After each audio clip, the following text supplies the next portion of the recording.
दोस्तों आज की फिल्म जो एक्सप्लेन करने वाले हैं उसका नाम है space between us. So guys कहानी शुरू होती है और हम जेनेसिस नाम की कंपनी के हेड को देखते हैं जिसका नाम है शेफर्ड। सो यहाँ पर शेफर्ड नासा के साथ मिलकर एक मिशन पर काम कर रहे हैं जहाँ वो मार्स पर जाने वाले हैं। वो अपनी स्पीच में बताते हैं कि मैं मार्स पर जाना चाहता हूँ, लेकिन वहाँ बस विजिट करने नहीं जाना चाहता, मैं वहाँ पर कॉलोनी बनाना चाहता हूँ जहाँ इंसानियत की नई शुरुआत हो सके, क्योंकि धीरे धीरे हमारी पृथ्वी बर्बाद हो रही है और इसकी वजह भी हम इंसान ही है। अब इसके बाद वो अपनी एक एस्ट्रोनॉट टीम को प्रेजेंट करते हैं जो मार्स पर लैंड करने के लिए तैयार है। उन सभी एस्ट्रोनॉट से कुछ सवाल पूछे जाते हैं जिसमें सारा नाम की एस्ट्रोनॉट बहुत ही अच्छे से सभी का जवाब देती है और इसके कुछ देर बाद सभी लोग अपने शटल में बैठ जाते हैं और फिर शुरू होती है 3, 2, 1 बूम। और देखते ही देखते वो लोग स्पेस में पहुंच जाते हैं, लेकिन अभी उन्हें मार्स में पहुंचने में काफी समय लगेगा। अब इसके बाद हम 2 महीने बाद का समय देखते हैं जहां पर जेनेसिस कंपनी को पता चलता है कि उनकी एक सारा नाम की एस्ट्रोनॉट प्रेग्नेंट है और ये सुन के सारे लोग बहुत ही घबरा जाते हैं और कुछ ऑफिशियल कहते हैं कि हमें ये मिशन यहीं खत्म कर देना चाहिए, लेकिन कंपनी के ओनर शेफर्ड का कहना था कि हमें ये मिशन जारी रखना चाहिए क्योंकि अगर ये बात दुनिया में फैल गई तो हमें बहुत ही बड़ा नुकसान होगा और फिर कोई भी इन्वेस्टर हमारी कंपनी में इन्वेस्ट नहीं करेगा और ये हमारे लिए एक सबसे बड़ी अपॉर्चुनिटी है कि एक बच्चा जो मार्स पर पैदा होने वाला है और ऐसा दुनिया में पहली बार होगा, वो भी हमारी कंपनी में। अब सभी मिलकर डिसाइड करते हैं कि ये बात किसी को नहीं बताई जाएगी और जैसे चल रहा है वैसे चलने दिया जाएगा। वहीं एक तरफ सारा को हम देखते हैं जिसकी हालत अब धीरे धीरे खराब होती जा रही है क्योंकि स्पेस में ग्रेविटी ना होने की वजह से उसकी प्रेगनेंसी में बहुत ही दिक्कतें आ रही है। अब धीरे धीरे 7 महीने बीत जाते हैं और सारे लोग मार्स पे लैंड करते हैं, लेकिन कुछ ही समय बाद सारा की डिलीवरी का टाइम हो जाता है और इसमें सभी डॉक्टर्स उसकी मदद करते हैं और फाइनली सारा एक बच्चे को जन्म देती है। लेकिन तभी उसकी हालत बहुत ही खराब होने लगती है और ये सब शेफर्ड नीचे पृथ्वी से देख रहा होता है, उसे बहुत ही बुरा लगता है। इधर डॉक्टर सारा को बचाने की पूरी कोशिश करते हैं लेकिन वो उसे बचा नहीं पाते और उसकी मौत हो जाती है। अब सारा ने जिस बच्चे को जन्म दिया था वो भी कोई नॉर्मल बच्चा नहीं होता। जब सारा प्रेग्नेंट थी तो उसके फीटस में ग्रेविटी की वजह से काफी चेंजेस आए थे और इसी चेंजेस को बच्चे ने भी अडॉप्ट कर लिया था, जिसकी वजह से उसके बोन्स और सेल काफी वीक हो चुके थे और इस बच्चे का हार्ट भी नॉर्मल नहीं होता, नॉर्मल इंसान से थोड़ा बड़ा होता है। अगर इसे पृथ्वी पर लाया गया तो ये सर्वाइव नहीं कर पाएगा। कंपनी के सीईओ शेफर्ड बोलता है कि हमें इस बच्चे को सीक्रेटली वहीं रखना होगा, पूरी मीडिया से छुपाकर। इसमें काफी खर्चा तो आएगा, लेकिन अगर हमने इस बात को बाहर आने दिया तो हमारे इन्वेस्टर हमें पैसे देना बंद कर देंगे और जिसके बाद हम स्पेस में ह्यूमन कॉलोनी नहीं बना पाएंगे। इसलिए बेहतर होगा कि सारे एस्ट्रोनॉट को बोलो कि वो उस बच्चे का ख्याल रखें। अब सीन शिफ्ट होता है और हम 16 साल बाद का समय देखते हैं। अब उस बच्चे का नाम गार्डनर रख दिया जाता है। गार्डनर अब बड़ा हो चुका है लेकिन वो हमेशा से मशीनों में ही उलझा रहता है। वेल गाइस, अब इसकी वजह आपको पता ही होगी। अब कोई बच्चा अपने बचपन से इतनी एडवांस मशीन और रोबोट के बीच में बड़ा हुआ हो, उसे साइंटिस्ट ने पाला हो तो उसे मशीनों से काफी लगाव हो जाता है और गार्डनर भी कुछ इसी तरह का था। अब एस्ट्रोनॉट की टीम में एक केंड्रा नाम की एस्ट्रोनॉट होती है जो गार्डनर से काफी क्लोज होती है। वो उसे अपने बेटे ही जैसा मानती थी। गार्डनर बचपन से ही काफी इंटेलिजेंट होता है, उसमें हर चीज को जानने की क्यूरियोसिटी होती थी।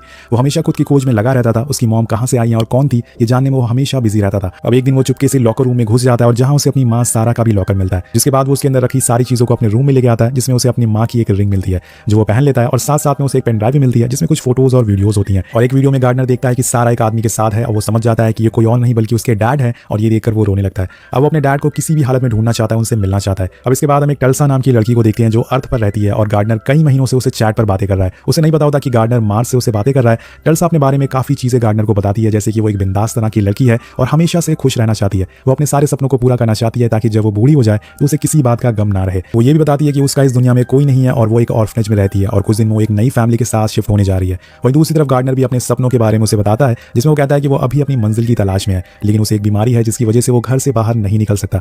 अगर वो घर से बाहर गया तो उसकी तबीयत खराब हो जाएगी और ये सब बातें सुनकर टल्सा को उस पर जरा भी यकीन नहीं होता। उसे लगता है कि वो मजाक कर रहा है, लेकिन गार्डनर उसे प्रॉमिस करता है कि वो एक दिन उससे मिलने जरूर आएगा। अब सीन शिफ्ट होता है, हम देखते हैं कि गार्डनर एक स्पेस कार से अपनी माँ सारा की ग्रेव पर जा रहा है। वो वहां पहुंचकर उन्हें मिस करता है, लेकिन उसे गुस्सा भी आता है कि कोई उसकी माँ के बारे में उसे कुछ नहीं बता रहा है। इसलिए वो कार को बहुत ही तेज चलाने लगता है और तभी उसकी कार पलट जाती है और ऑक्सीजन पाइप फट जाती है जिससे उसका दम घुटने लगता है। लेकिन तभी वहां केंद्र आ जाती है जो उसे बचा लेती है और उसे फौरन स्टेशन लेके आती है और आने पर वो उसे काफी डांटती है, उस पर काफी चिल्लाती है। केंद्र उसे कहती है कि वो उसके लिए बहुत ही इंपॉर्टेंट है और वो उसे बहुत प्यार करती है। अब गार्डनर भी उसकी बातें समझता है, लेकिन वो उसका कुछ जवाब नहीं देता। जब केंद्र उसके रूम में जाती है तो उसके टेबल पर सारा और उस आदमी की फोटो देखती है, जिसे देखकर वो समझ जाती है कि अब गार्डनर खुद की तलाश में है और उसे भी पृथ्वी पर जाने का हक है।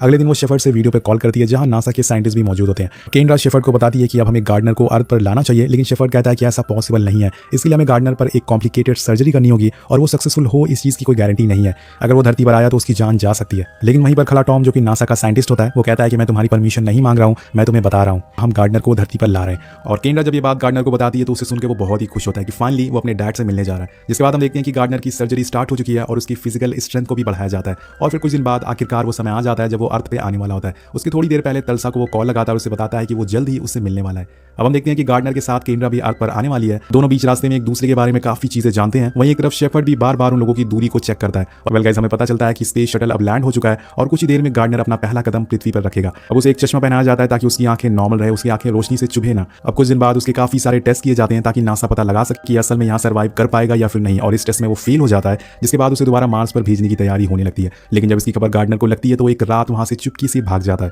और बाहर आ जाता है। लेकिन उसके साथ ये असल में पहली बार हुआ था और वो बिना ऑक्सीजन मास्क मार्स के इतने आराम से घूम रहा होता है। वो रोड के बीच में उछलने लगता है क्योंकि ऐसा अगर वो मार्स पे करता तो वो हवा में उड़ने लगता, लेकिन यहाँ ऐसा नहीं हो रहा था और ये सब महसूस करके उसे बहुत ही खुशी मिलती है। वो हर छोटी बड़ी चीज़ को एनालाइज करता है और थोड़ी देर बाद वहाँ बारिश होने लगती है। अब उसने मार्स पर कभी बारिश होते हुए नहीं देखा था, इसलिए ये भी उसके लिए एक नया एक्सपीरियंस होता है। वो बहुत ही खुश होता है। और वहीं दूसरी तरफ केंड्रा शेफर्ड को बताती है कि वो टल्सा नाम की लड़की से बातें करता था और वो जरूर उसी से मिलने गया होगा। जिसके बाद वो दोनों उसे ढूंढने में लग जाते हैं। अब इतनी दूर ट्रैवल करने के बाद गार्डनर फाइनली टल्सा के कॉलेज पहुंचता है और वहां उसे देख के टल्सा शॉक हो जाती है। वो उसे एक जोरदार थप्पड़ मारते हुए बोलती है कि तुम पिछले 7 महीने से गायब हो। मैंने तुम्हें कितने मैसेज किए, कितने मेल किए, लेकिन तुम्हारा एक भी जवाब नहीं आया। अब गार्डनर कहता है कि मैं एक ट्रिप की वजह से तुमसे बात नहीं कर पाया। उसे पता नहीं होता कि ये ट्रिप मार्स से पृथ्वी तक की थी। अब वो दोनों गले मिलते हैं। इसके बाद गार्डनर भी उसके साथ ही क्लास में बैठ जाता है। अब क्लास खत्म होने के बाद टल्सा उसे पूछती है कि तुम असल में कहाँ से आए हो। तो वो उसे अपनी सच्चाई बताता है और कहता है कि मैं मार्स से आया हूँ, मेरी मॉम की डेथ हो चुकी है और मैं यहाँ अपने डैड को ढूंढने आया हूँ। और ये सुनकर टल्सा को ये सब मजाक लगता है कि वो मार्स से आया है, लेकिन वो फिर भी उसकी हेल्प करने को तैयार हो जाती है। वो उसे लेकर अपने घर जाती है जहाँ वो कुछ पैसे लेती है। लेकिन इसी बीच हम देखते हैं कि वहाँ पर केंड्रा और शेफर्ड आ जाते हैं और वो दोनों गार्डनर को देख लेते हैं। केंड्रा उसे अपने साथ चलने को कहती है और उसे बताती है कि तुम यहाँ के एनवायरमेंट में नहीं रह सकते हो, तो तुम्हारी तबीयत खराब हो जाएगी और चलो हमारे साथ। लेकिन गार्डनर बोलता है कि मैं अपने डैड को ढूंढे बिना यहाँ से नहीं जाऊंगा। और इसके बाद शेफर्ड उसके पास आने की कोशिश करता है, लेकिन तभी टल्सा अपने बैकयार्ड में रखे एक पुराने से प्लेन को स्टार्ट करती है और गार्डनर को उसमें बैठने को कहती है। अब केंड्रा और शेफर्ड उनके पीछे ही रह जाते हैं, लेकिन कुछ दूर जाने के बाद उन दोनों के प्लेन का फ्यूल खत्म हो जाता है, इसलिए उन्हें अब मजबूरन क्रैश करना पड़ता है। और थोड़ी देर बाद जब वहाँ शेफर्ड की टीम पहुंचती है तो उन्हें पता चलता है कि वो दोनों अभी जिंदा हैं। ये जानकर शेफर्ड चैन की सांस लेता है। अब ये सब देख के शेफर्ड केंड्रा पे काफी गुस्सा होता है। वो उसे कहता है कि मैंने तुम्हें एक काम दिया था और वो भी तुमसे सही से नहीं हुआ।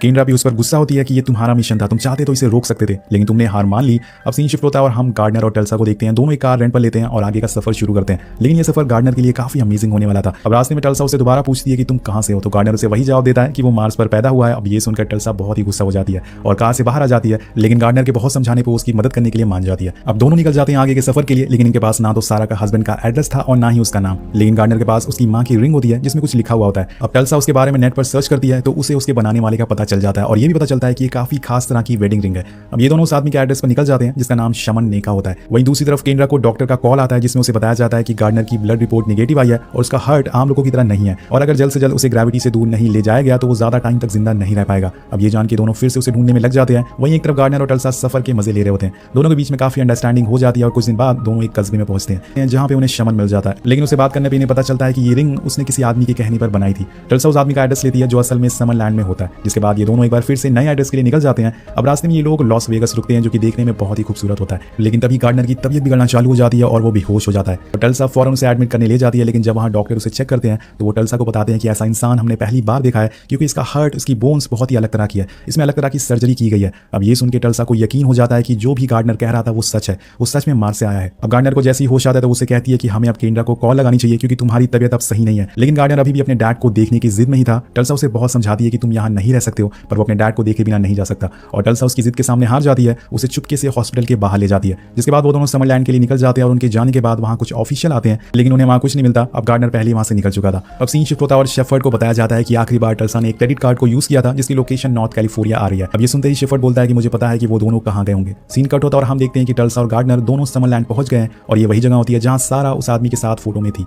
जब गार्डनर घर के अंदर जाता है तो वहाँ उसे वही आदमी दिखता है जो फोटो में था। वो उसे बहुत ही खुशी से देखते हुए कहता है कि मैं सारा का बेटा हूँ, जब वो मुझे जन्म दे रही थी तो उनकी मौत हो गई। अब ये सब सुनकर वो आदमी बहुत ही ज्यादा कंफ्यूज हो जाता है। उसे लगता है कि उसके साथ कोई प्रैंक चल रहा है, जिसकी वजह से वो उन दोनों से बोलता है कि तुम यहाँ से चले जाओ वरना मैं पुलिस को बुलाऊंगा। लेकिन गार्डनर उसे समझाने की कोशिश करता है कि वो उसका बेटा है। अब आदमी बोलता है कि मैं तुम्हारा डैड नहीं हूँ और सारा का कोई भी बेटा नहीं था, उसकी तो स्पेस में सूट फेलियर से मौत हो गई थी। जैसे कि हम सभी जानते हैं कि ये बात सभी से छुपाया गया था कि सारा की मौत कैसे हुई, मगर इसके पीछे की सच्चाई किसी को भी पता नहीं थी। अब ये सुनकर गार्डनर पूरी तरह से टूट जाता है और भागते हुए समुद्र के पास चला जाता है। लेकिन टल्सा अभी भी वहीं थी। उस आदमी से गुस्से में आके कहती है कि तुम्हें पता भी है क्या, ये कहाँ से आया, ये मार्स से तुम्हें ढूंढता हुआ यहाँ आया, तुम उसे क्यों नहीं बोलते थे कि तुम ही उसके डैड हो। तो आदमी बोलता है कि तुम ये क्या बोल रही हो, ऐसा कुछ नहीं है, मैं सारा का हस्बैंड नहीं बल्कि उसका भाई हूँ। और ये सुनकर टल्सा हैरान हो जाती है। वो भागते हुए गार्डनर के पास जाती है और उसे बताती है कि वो तुम्हारे डैड नहीं बल्कि तुम्हारे अंकल है। लेकिन गार्डनर को इस बात का कोई भी फर्क नहीं पड़ता। वो टल्सा से कहता है कि यहाँ वो अपनी माँ को फील कर सकता है और वो यहीं मरना चाहता है। अब ये बोल के वो पानी के अंदर जाने लगता है और देखते ही देखते वो काफी गहराई में चला जाता है। लेकिन तभी वहाँ शेफर्ड आ जाता है और उसे पानी से निकाल के उसे फौरन CPR देता है और उसे होश में लाता है। और जैसे ही गार्डनर होश में आता है उसे देख के उसे पूछता है कि मेरी माँ कैसी थी। तो वो बोलता है कि वो बहुत ही ब्रेव थी और उसे किसी बात का डर नहीं था।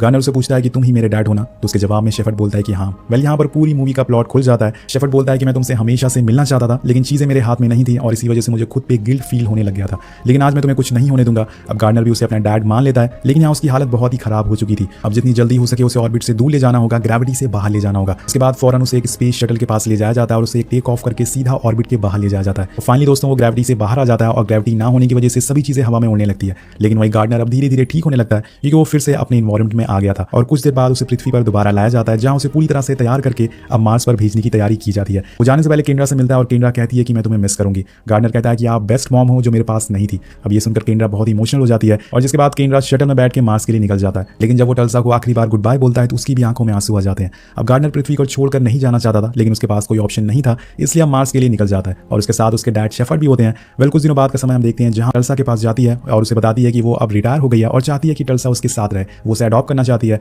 और ये सुनकर टल्सा भी काफी खुश होती है, जिसके बाद वो उसे एस्ट्रोनॉट बनने की ट्रेनिंग देती है ताकि वो गार्डनर से फ्यूचर में मिल सके। अब सीन शिफ्ट होता है और हम दोनों बाप और बेटी को देखते हैं जो मार्स पर होते हैं, जिसके साथ ये कहानी यहीं खत्म हो जाती है।